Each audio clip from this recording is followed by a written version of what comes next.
All right. Good afternoon, everybody. It is noon, so we're going to go ahead and get today's webinar started. Just going to wait. Oh, there she is. Okay, so um, again, welcome to our webinar. Today we have the pleasure of speaking with Dr. Melissa Petersen. She's an assistant professor for the Department of Family Medicine here for the University of North Texas Health Science Center at Fort Worth.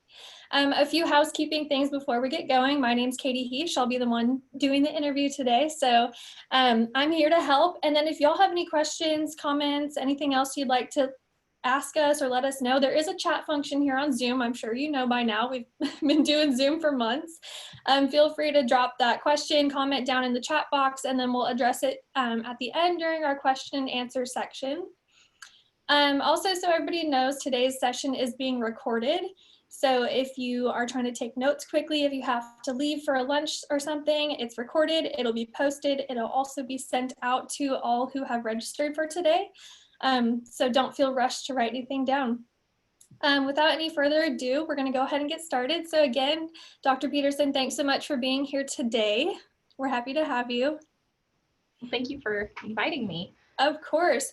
So to start off, can you tell us a little bit about your background? And then, of course, the big question, what is neuropsychology?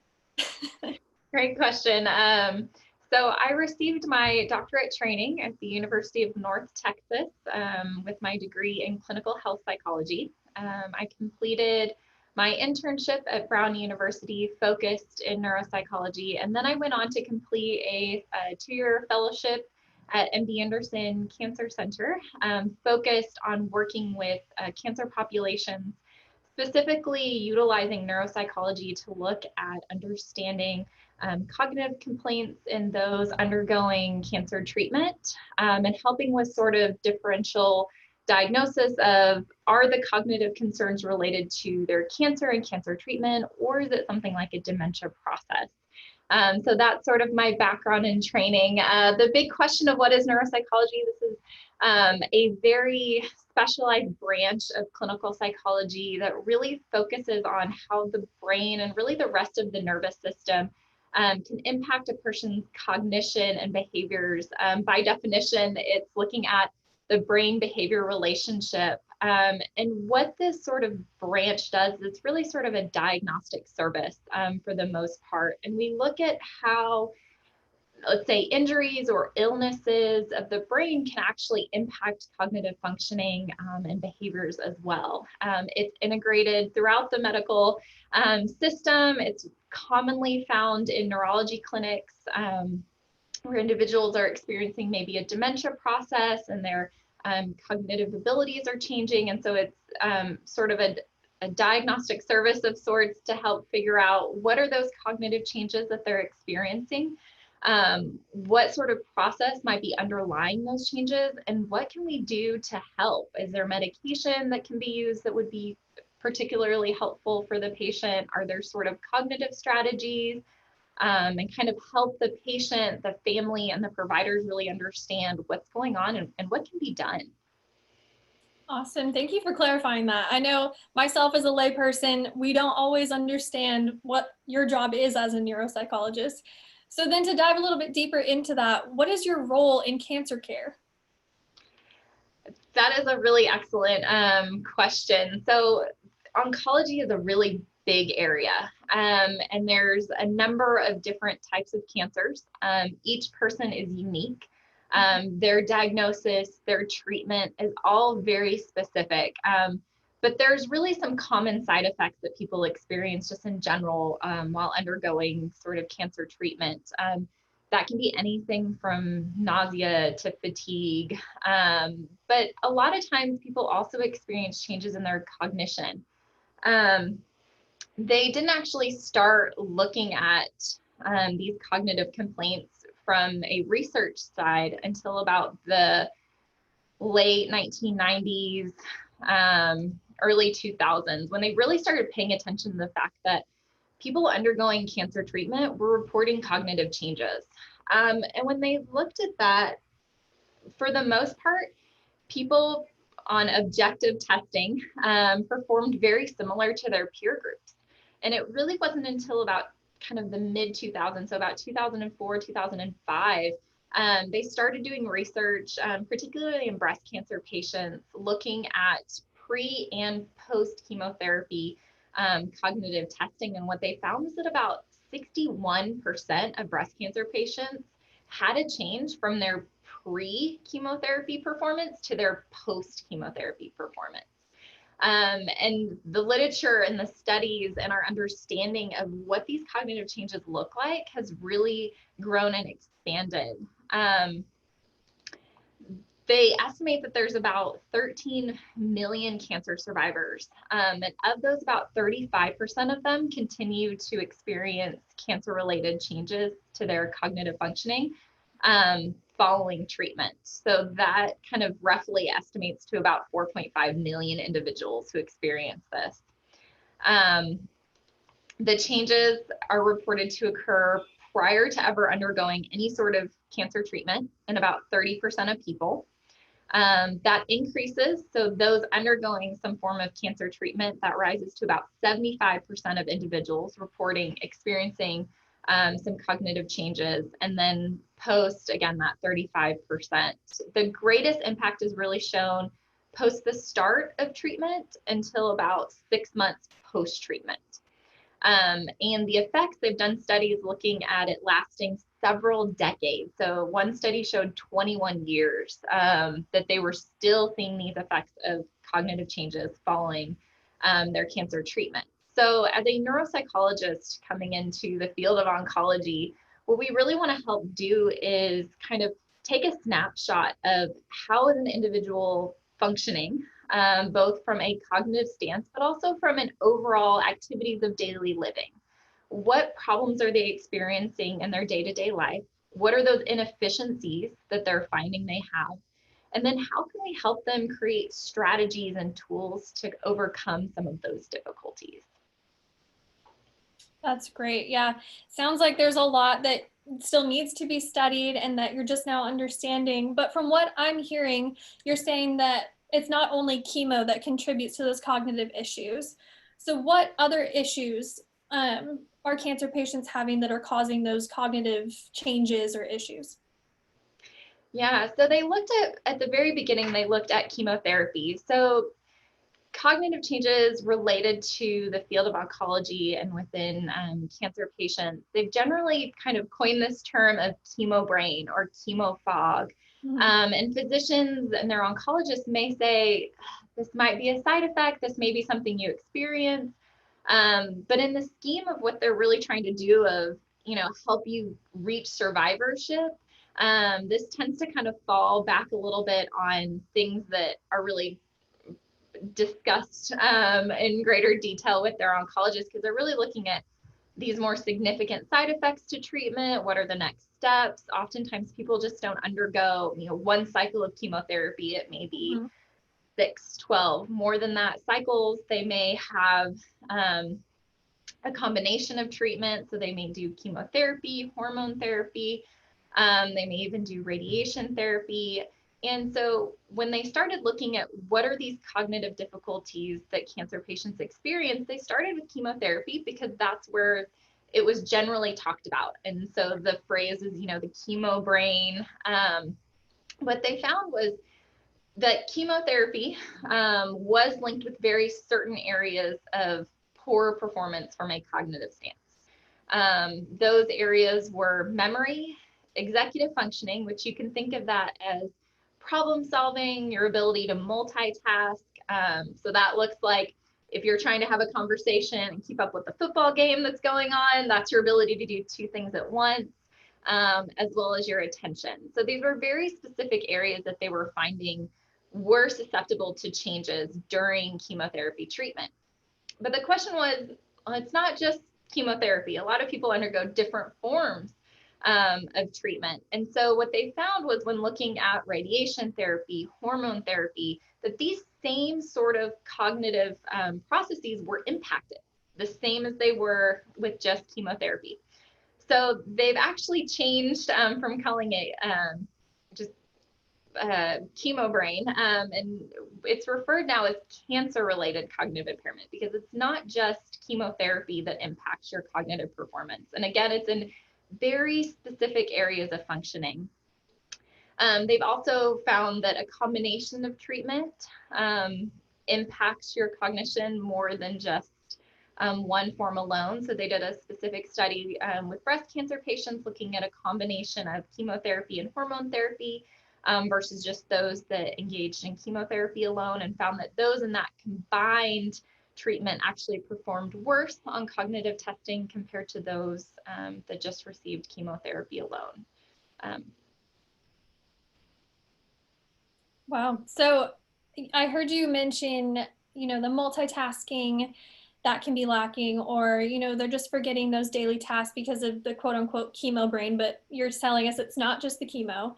So what areas of life do the cognitive issues also affect? What's like most commonly affected by it? So there's a number of areas that are impacted. Your ability to return to work might be impacted.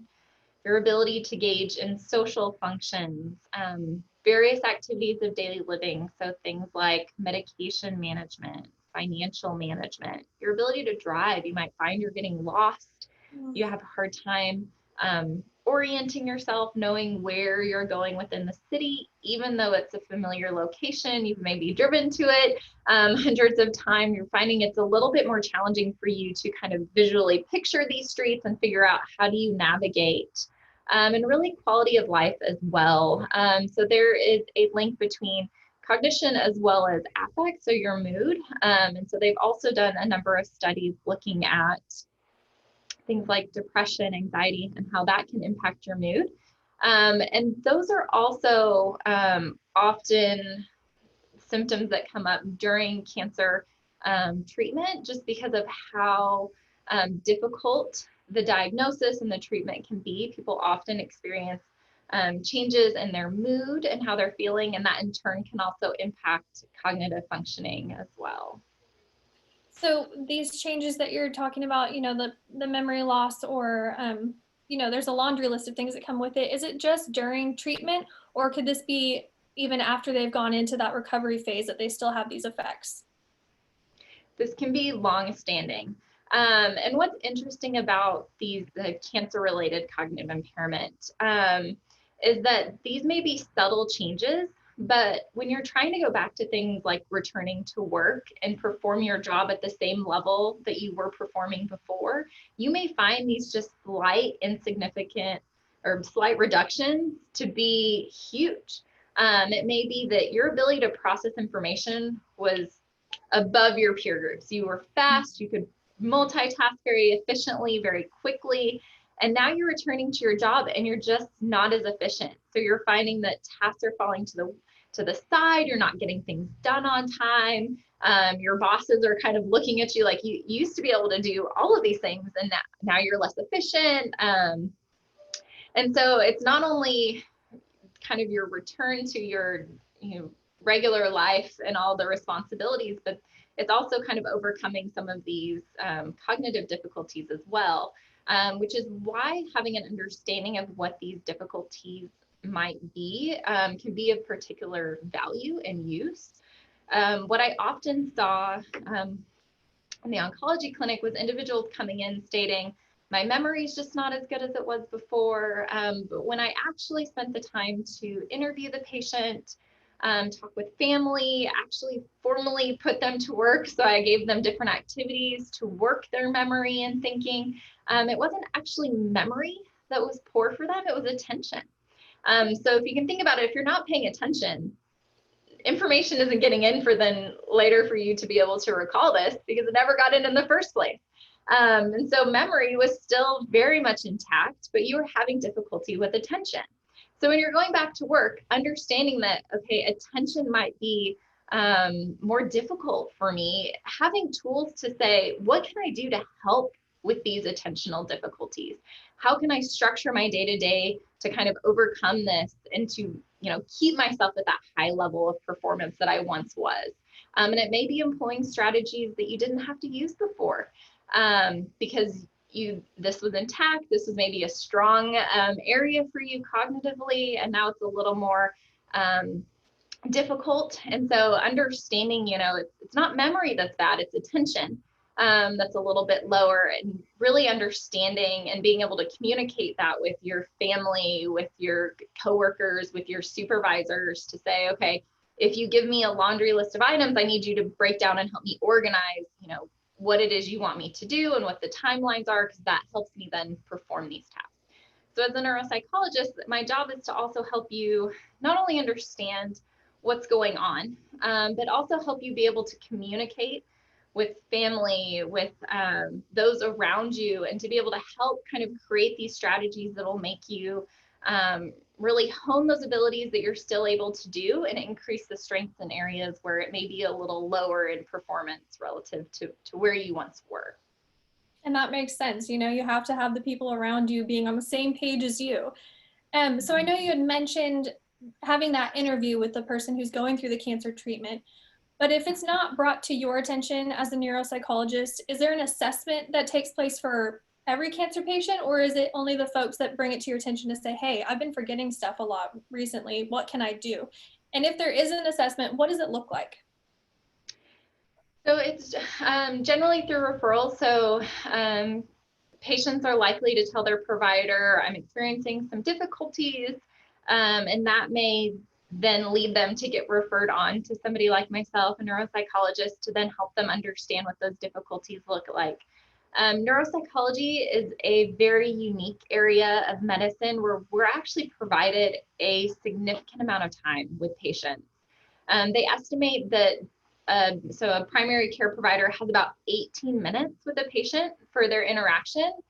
I, on the other hand, spend about 3 hours with you, which sounds like a lot of time, and you probably don't want to spend that much time with a neuropsychologist, but that just involves a very comprehensive evaluation, because I want to meet and talk with you as the patient. I want to know where you were functioning before, what's your baseline. I want to go back and get your educational history. You may have had undiagnosed ADHD, which now that you've undergone some form of cancer treatment has just exacerbated that difficulty for you.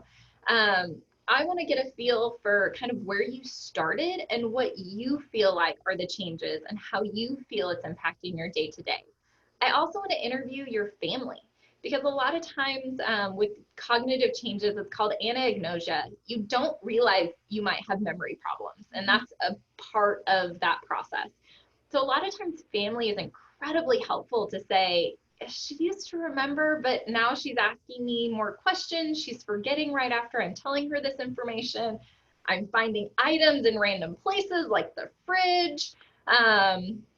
Not sure why she put her keys in the fridge, but that's where I'm finding them.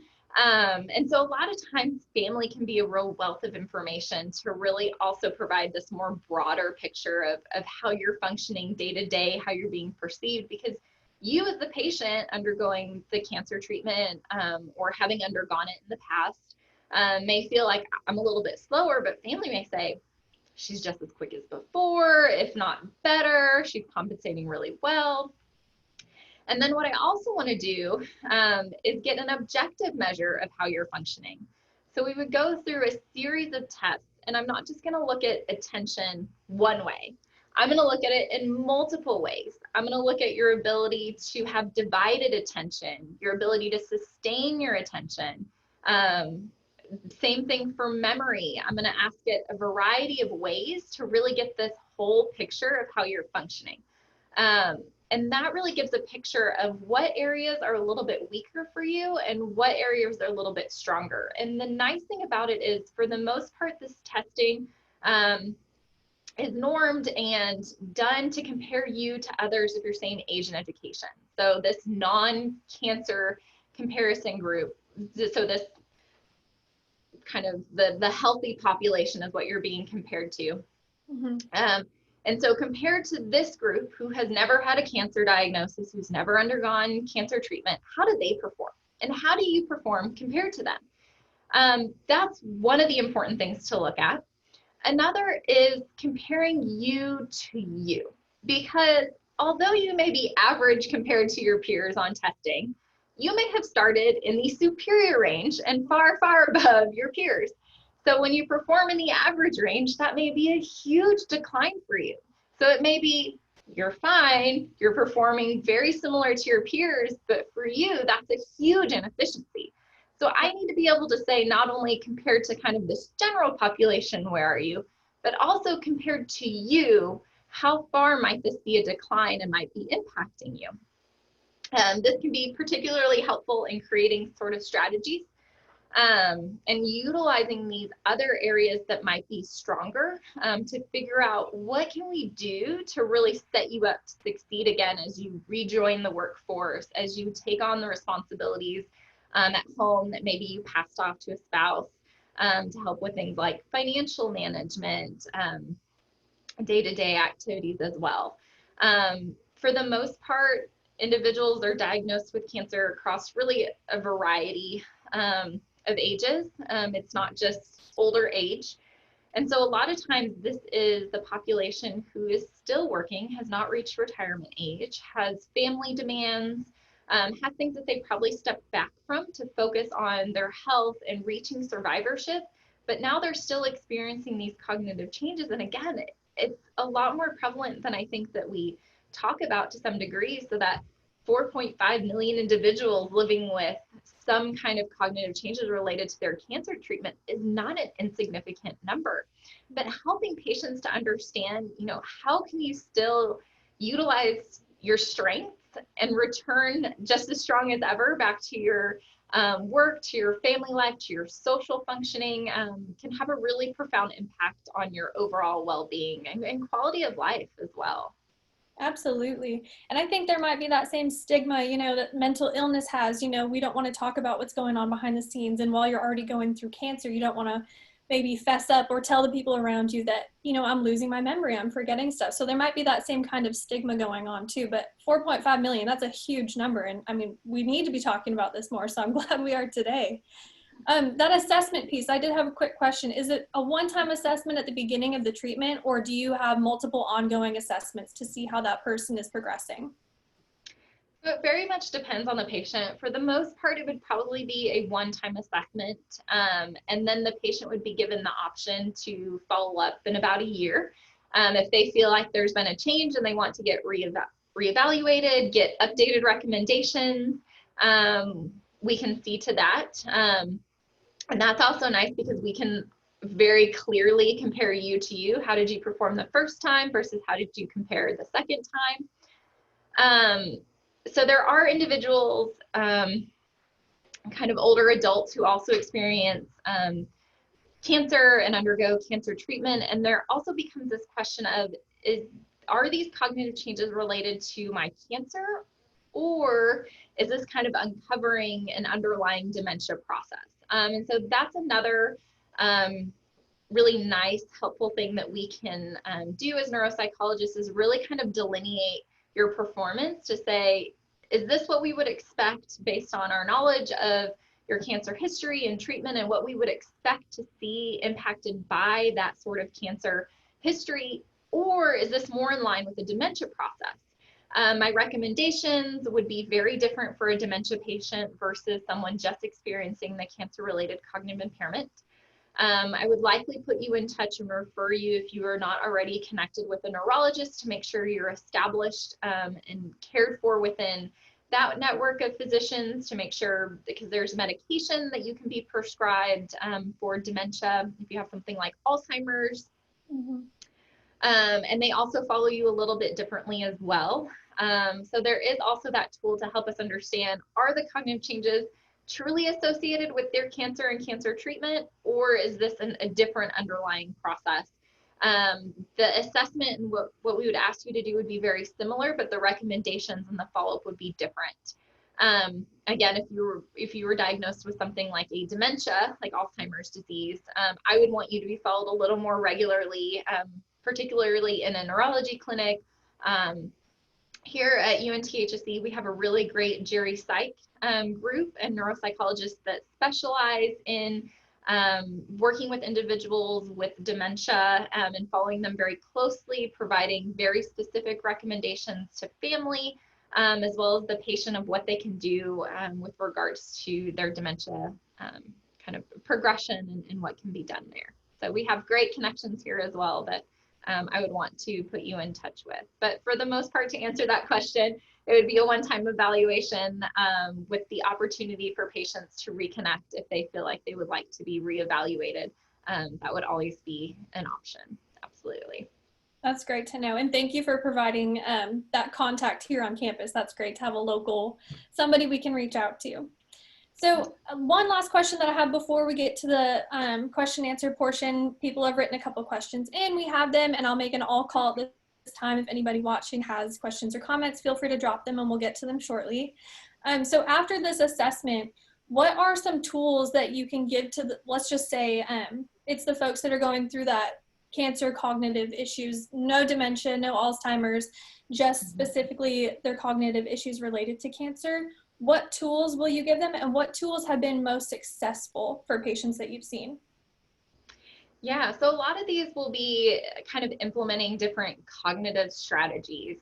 So if you have difficulties in, let's say, problem solving, we'll come up with tools to kind of help you break things down. How do you go about kind of organizing to make it most efficient?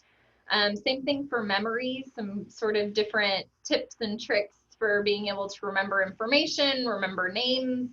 I'll encourage you likely to write things down, keep a calendar. That may not be sort of strategies that you previously had to employ, but now can be particularly useful. Things like your cellular device can be very, very helpful. So keep a calendar, have it send you reminders, kind of buzz at you for different things. To have that extra prompting can be very useful, but it's very specific to the individual and really capitalizing on what can be most beneficial to you based on what strengths you do have and understanding what those are. There are other areas, so we are an osteopathic school, and there's a lot of literature to also support the benefit of exercise, and it's actually been linked to improving cognitive functioning, specifically among cancer populations.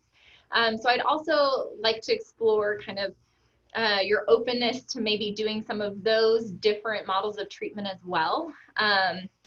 There's a lot of very specific research looking at exactly how exercise can be beneficial, and it impacts specifically areas of the brain very specific to memory. And so that is in your temporal lobe over here, kind of on the side, and in the hippocampus. And so they've done animal models showing this. They've done a lot of imaging to show how beneficial things like exercise can be. Diet is another one. They did a whole push looking at fasting diets, do those work? And so there's a lot of different, more kind of holistic approaches that can also be done and be very useful too. And there's a lot of literature to support their efficacy and use. So it doesn't necessarily need to be any sort of medication, so like a stimulant drug. Like there are a lot of other, just brisk walking can be very therapeutic. Sleep is also another one that can help, because if you're tired, that can impact your cognitive functioning as well. You may be a little bit slower, less attentive just because you're fatigued. You feel kind of a little bit foggier, and it may not be that you don't have the attention abilities or the memory. It may be that you're tired. So working on things like sleep hygiene can also have a real positive impact. And so we would want to kind of explore these different opportunities based on what you're interested in, what you would be most responsive to and feel like would provide the most value to your life. I really try to give the most recommendations that I can, knowing that you probably only want 2 out of the 20 that I provide. But I'd rather give you more tools and you to have the autonomy to pick, this first couple might work for me now. I'm having some problems with my feet because of my cancer treatment. So walking isn't really an option, but once the swelling goes down, maybe I'll try that. So it gives you that opportunity to really kind of fit those recommendations per kind of where you're at and what you're open to trying. But I will provide you kind of what the literature supports and what's been shown to be really efficacious, specifically with cancer patients experiencing cognitive difficulties. That's great. And I think providing all of those options, we go through mood changes, we go through those different stages where you can walk or you can't, so having that list of backup options, I think that's amazing. And not to mention, you were talking about apps, setting reminders. There's an app for everything. So I'm sure you have many recommendations. Absolutely. You'd be surprised on how many, I mean, there's Remember the Milk. So there's apps to help you remember your grocery list Oh, and wow. different things like that. So there's a lot of really cool things that are available that people just aren't aware of. So it's even just kind of providing that education of, what tools do you have already available that you can just download on your phone that can be helpful. But again, it's with this focus on what areas are a little less efficient for you that we could use these sort of tools to really help maximize your cognitive functioning and your performance moving forward. That's so great. Yeah, thank you for all of that information. We're going to go ahead and take a couple questions that have been sent in to us from the folks that are watching. So the first one, specifically for you, do you work with non-cancer patients as well? So I have not. In the past, I worked in a dementia clinic, and so I saw a range of individuals reporting cognitive changes surrounding their aging. More specifically now, I've really focused on working with oncology patients and in the cancer world. Okay, awesome. Thank you. Another one that we have is, what changes do you expect to see in your field in the next 10 years? So I think they're really going to start figuring out from a biological level. And that's also where my research interest is looking at blood-based biomarkers for predicting some of these cognitive changes. So really from a molecular stance, what's going on? What's really leading to these cognitive changes? Because for the most part, when you do the testing, individuals roughly on kind of formal objective measures perform very similar to their non-cancer peer group. But like I cited, Wayful and colleagues in 2004 showed that 61% did show an individual change in their pre to post treatment evaluation. So really figuring out what is that change, even though kind of in this broader sense of evaluation, you still look very similar to your peer groups. You clearly are experiencing a change. You feel like there's been a change. And we're also able to show that change when you look kind of pre to post treatment as well. And so I think really from this advancements in technology and our ability to really look from a molecular proteomic level, I think we're really going to start delineating, what's going on? What are these changes? Can we use this information to predict who undergoing this treatment will be at most risk to help provide patients with the most understanding of what their treatment can entail? And also help them kind of create strategies ahead of time in knowing that they're likely to experience some cognitive changes. So I'm really excited about what I think our field is really going to move to helping understand and really helping patients in the next decade or so. Absolutely. And I mean, you look at the last 10 years, I can't even imagine what the next 10 will look like in the medical world. So fingers crossed, only up from here. So I'm excited too for you. Another question that we have, when looking at the different sexes, do you see any differences in disease or even treatment strategies? They've done a little work on this. They've also done a little bit of work looking at racial disparities. They've looked specifically in breast cancer that I know of, looking at certain racial groups. So I'm thinking specifically African Americans in general. For the most part, are treated more with surgical interventions versus chemotherapy. I don't know necessarily that they've looked at specifically breaking this down by sex differences, although that would be very interesting to do. They've tended to conduct these studies looking at specific groups. So prostate cancer is mainly men, so they'll look at it in that group versus females in breast cancer. But they're finding the same types of cognitive impairment, which leads us to think that there's not this huge difference between males and females with regards to this cancer-related cognitive impairment because these same sort of areas are impacted. However, in breast cancer, they've looked at premenopausal women versus postmenopausal women, and they did show that there was a little bit of difference and different aspects of things like memory that were impacted by their cancer treatment. So different areas were impacted differently if you were premenopausal versus postmenopausal. So within the sex group, they were showing differences specifically with regards to that. Thank you for answering that. And, the next 10 years, who knows? Maybe we'll start looking at that. Yeah. All right, so the last question I have, it seems two-parted. So it says, have you checked inflammatory markers in any patients? How do you categorize or measure the cognitive function? So that's the first section. I don't know. I can reread it for you also.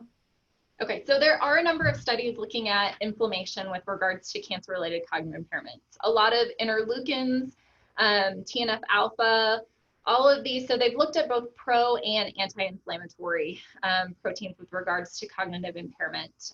They're measuring that in the blood. They've done mainly plasma-based work versus serum. And they're showing elevations in this inflammatory process, which is in conjunction with the fact that you're undergoing chemotherapy. Your immune system's already kind of heightened, so it makes sense that you're having these inflammatory processes.